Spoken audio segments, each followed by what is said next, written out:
Hello, everyone, and thanks for joining us tonight. I'm Jim Madel, a financial advisor with Hendricks Wealth and Estate Management. I'm joined by Sean Hendricks, also a financial advisor with our firm and an estate planning attorney. Um, we've covered numerous financial topics over the past year or so we've been hosting these events. And tonight we're going to talk about Roth accounts, their benefits, and if they are right for you. There is an area down at the bottom of the screen for you to submit questions for us, and we'll look to answer as many questions as we can following the presentation. So let's get started. So what exactly is a Roth plan or Roth account? Roth, be it in the form of an IRA or an employer-sponsored retirement savings account like a 401k, is a type of retirement account that allows you to contribute after-tax dollars towards your retirement. The beauty of Roth accounts is that you pay tax now on the dollars you're investing, and then when you withdraw the money in retirement, the entire account balance, principal and gains, is all tax-free. Think of a Roth IRA as your save-at-home approach, and a Roth 401k or 403b or 457 or simple IRA, those employer-sponsored plans as your save-at-work approach to tax-free dollars. Roth plans offer several benefits. First, Roth plans are easy to open and make contributions to if you meet certain income criteria for a Roth IRA. Currently, to contribute directly to a Roth IRA, your AGI or your adjusted gross income needs to be below $161,000 if you're single and below $240,000 if you're married. Roth accounts offer tax-free withdrawals in retirement. This can be especially valuable for those who expect to be in a higher tax bracket in retirement.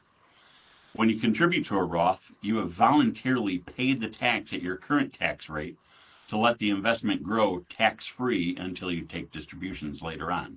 We'll touch a little bit more on that topic in a moment. Roth accounts have no RMDs. Unlike traditional IRAs and save-at-work plans like a 401k, Roth accounts do not require you to start withdrawing funds when you turn 73. Roth accounts are also good for tax-free inheritance. When a Roth account is inherited, it retains its tax-free status. This makes it an ideal asset to use when you're making your estate more tax efficient. Keep in mind, however, that when a non-spouse inherits a Roth IRA, they can only keep the funds in that inherited IRA account for 10 years. And lastly, although we really don't recommend this, Roth IRAs offer the flexibility of allowing you to withdraw your contributions or principal at any time without penalty. However, if you withdraw gains, they're subject to taxes and penalties if you take them prior to age 59 and a half. So we can see that there are some great benefits to Roth assets, but are they right for you? So who are the prime candidates for a Roth? Roth accounts are particularly beneficial for younger individuals who are in lower tax bracket now and expect to be in a higher tax bracket in retirement. And if they want to start really young, investors under the age 18 that have an earned income can invest in what's known as a minor Roth IRA. Investors that expect to be in a higher tax bracket in retirement also are prime candidates. Anyone that anticipates additional income in retirement from a pension or the like and expects to be in a higher tax bracket when they retire can also benefit from having Roth assets. And then investors looking for tax efficiencies for their heirs can benefit from Roth accounts. Like we said before, Roth assets can maintain their tax-free status for 10 years when inherited by a non-spouse beneficiary, as long as those assets remain inside the inherited IRA for the 10 years. When would a Roth not be the best option? Investors that are in their peak earning years may find the tax benefits of adding to a traditional account more valuable than the benefits that they're going to get from a Roth.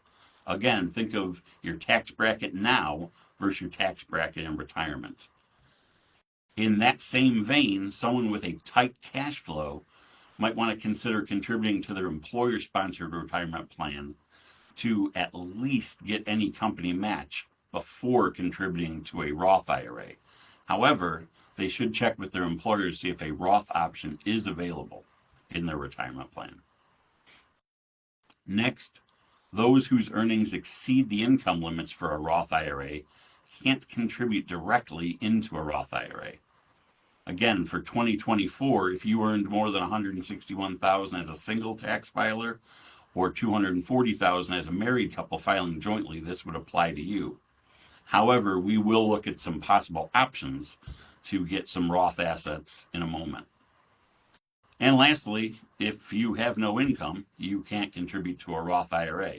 The minimums there would be 7,000 if you're under 50, 8,000 if you're 50 or over, but it's all subject to how much income you had. So if you didn't make $7,000, you can't contribute $7,000 to a Roth IRA. So if a Roth IRA is right for you, how can you fund it? The most common way is through standard Roth contributions or payroll deductions. As we alluded to before, standard Roth IRA contributions and payroll deductions into Roth options in an employer-sponsored plan are particularly beneficial for younger individuals who are in a lower tax bracket now and expect to be in a higher tax bracket in retirement. The thought here is essentially, let's pay our 12% tax now to Uncle Sam, because more than likely when you retire, you're going to be in the same or higher tax bracket. So you've achieved all that growth inside the Roth. Roth IRAs, like I was saying before, allow you to contribute $7,000 annually if you're under 50 and $8,000 annually for those 50 or older. And for employer-sponsored plans that offer a Roth option, any monies you put in via those payroll deductions would go into the Roth side of that employer plan, and any match that the employer offers would go into the traditional side of that plan. Backdoor Roth contributions are another option. Remember, we discussed that those with an income over $161,000 or $240,000 can't contribute directly into a Roth IRA. Well, if those high earners still can benefit from having Roth monies in retirement, they can add money to a Roth IRA via a backdoor Roth contribution.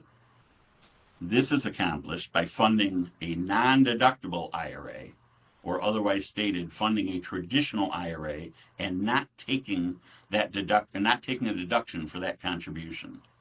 These funds are then converted over to a Roth IRA. One caveat here is that if you already have a traditional IRA open, the backdoor Roth contribution is generally not advisable, as the converted monies are subject to the pro rata rule. So what is the pro rata rule? Pro rata rule determines the ratio of the pre-tax dollars to the after-tax dollars in your IRAs. So the IRS is looking at all your IRAs as a whole. So if you open up this non-deductible, but you already have an IRA, they're not going to look at one account. They're going to look at it all together. So they're looking at the ratio of pre-tax to after-tax dollars in your IRAs as a whole, and then the taxes on the conversion are based on that ratio. For example, if your traditional IRAs are 90% pre-tax and 10% after-tax, then 90% of every dollar converted to a Roth IRA will be taxed as ordinary income. The backdoor Roth method could be an entirely separate webinar discussion, so we're going to leave it at that for now, and we can talk about it further in detail if anyone has any questions for us as we meet or if you call up our office. And then there's Roth conversions. Some investors during retirement or in years where they have a lower than normal income, let's say they get laid off or they're separated from their job for a bit, they may look to build up Roth assets through a low practice known as Roth conversions. In this strategy, traditional assets are realized as income to get you to the top of a desired tax bracket, usually the 12% bracket. and taxes paid on those funds that are converted. These funds are then transferred into a Roth IRA where they'll continue to grow tax-free. This is a good strategy when looking to build tax-free assets to use in retirement or to pass to non-spousal beneficiaries who may reside in a higher tax bracket when they inherit the funds. For instance, if you're retired and you're retired in the 12% tax bracket, but you have children that are going to inherit this money and they're in a higher tax bracket, a Roth conversion may be very beneficial for you. So how can you make the most out of your Roth assets? To maximize the benefits of a Roth IRA, consider contributing the maximum allowable amount each year. Again, that's $7,000 annually if you're under 50 and $8,000 annually for those 50 or older.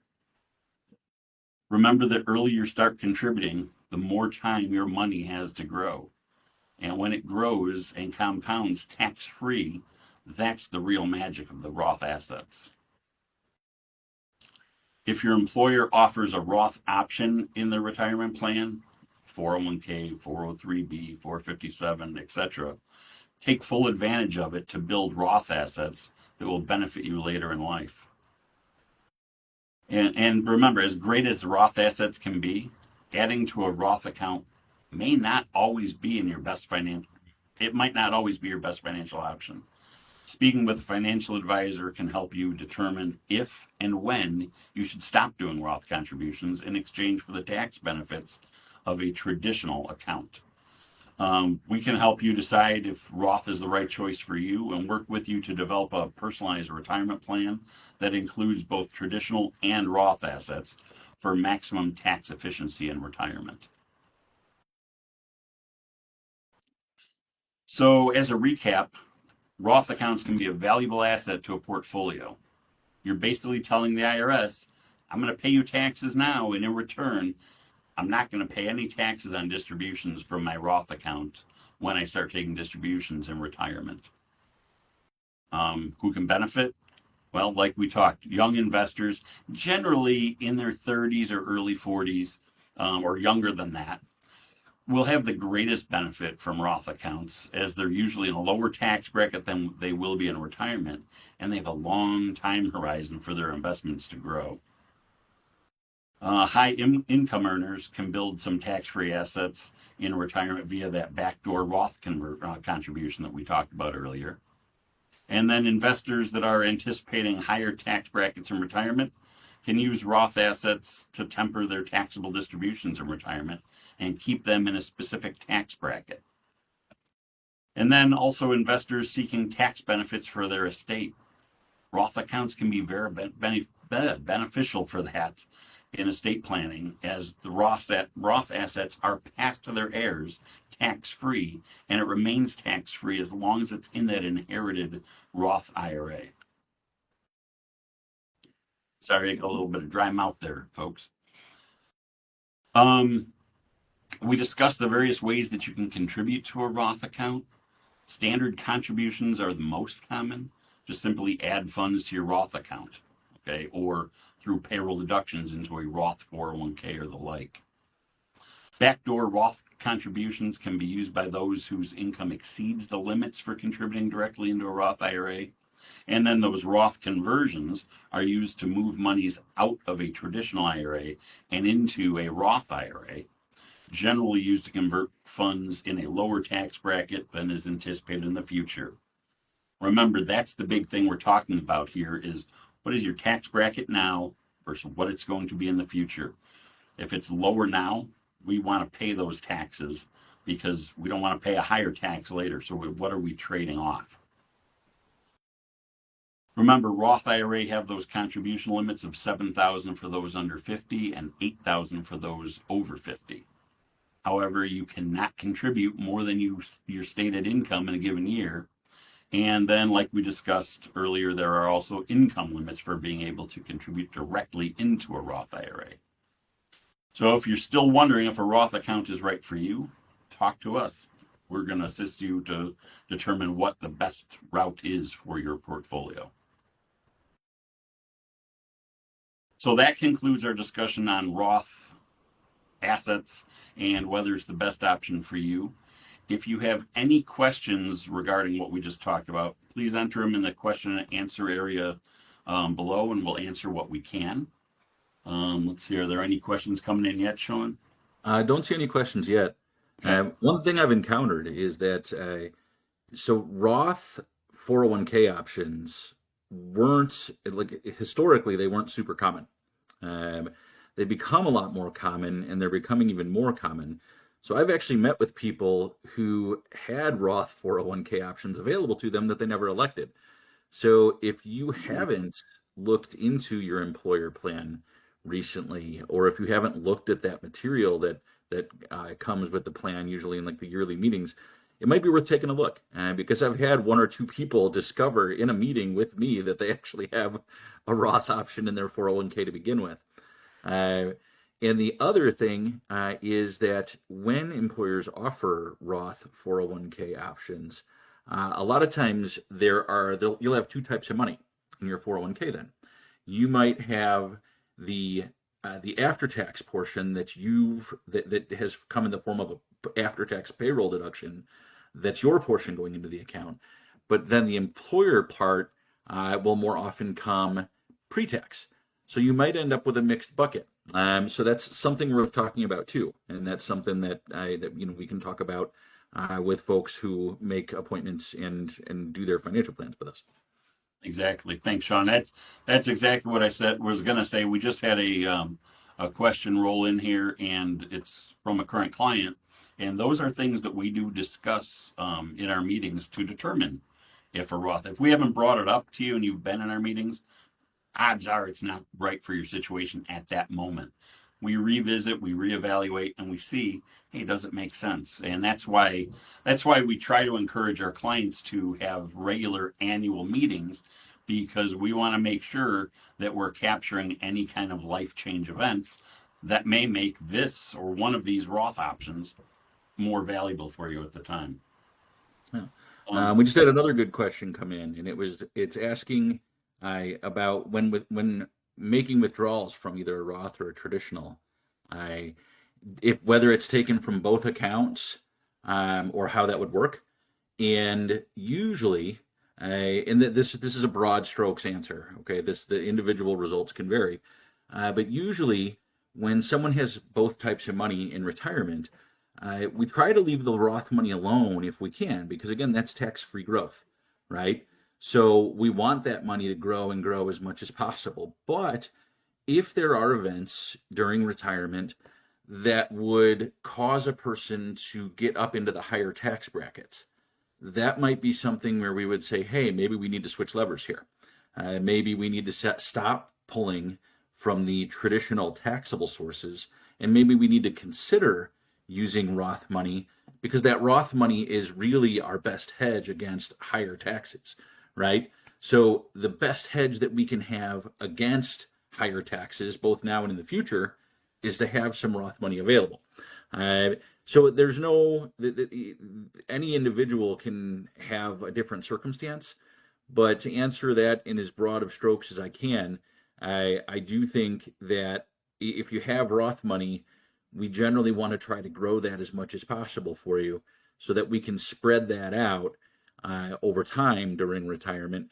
And that can also depend too on the relative size of the buckets, right? If there's a big giant pre-tax bucket and a very small Roth bucket, we might be a little more guarded with how and when we use that Roth bucket versus if there's a relatively small traditional bucket and a very large Roth bucket, we might have more latitude to say, okay, we're okay with using the Roth. So it depends on the relative size of the buckets a little bit too. Correct. And Good answer, Sean. All right. Well, we're waiting for any more questions to come in. Our next webinar is going to be a little bit different than what we've been doing. It's going to be held, and I don't have, you can't go out there yet and sign up because I haven't built the events page yet for it, but I'll be doing that tomorrow. But our next webinar will be on December 18th, and we're going to be doing something, like I say, a little different. We're going to ask attendees to either email questions in advance to us or ask the questions live during the webinar, and we will just answer them. So it's more going to be just similar to what we're doing now, but there's not going to be a specific topic. It's going to be open for any financial related question, Yeah, so you guys within get to reason. decide. Within reason. You guys get to decide what we talk about for the next presentation. So, and I'll be getting that registration page up, hopefully at some point tomorrow in between meetings. But that'll be live and you can register there. We'll also send out an email or put out the Facebook post, as we've had a lot of you sign up through both of those routes. So, all right. Any other questions out there? I don't think so, Jim. I don't see any new chats or any new questions. So good questions from a couple people. Yeah, Um, the if we don't see another question pop up in a minute, uh, we can hang out for another moment or two. excellent. And if we do end this webcast and you do have a question, always feel free to give the office a call. Monday through Friday, we're gonna be here, so give a call and we can answer your questions then too. All right, looks like that's about it. Thank you all for attending. We hope you found this session useful, and hopefully we see you again at the next session on December 18th. Have a good night, everyone. Yeah, thanks everyone.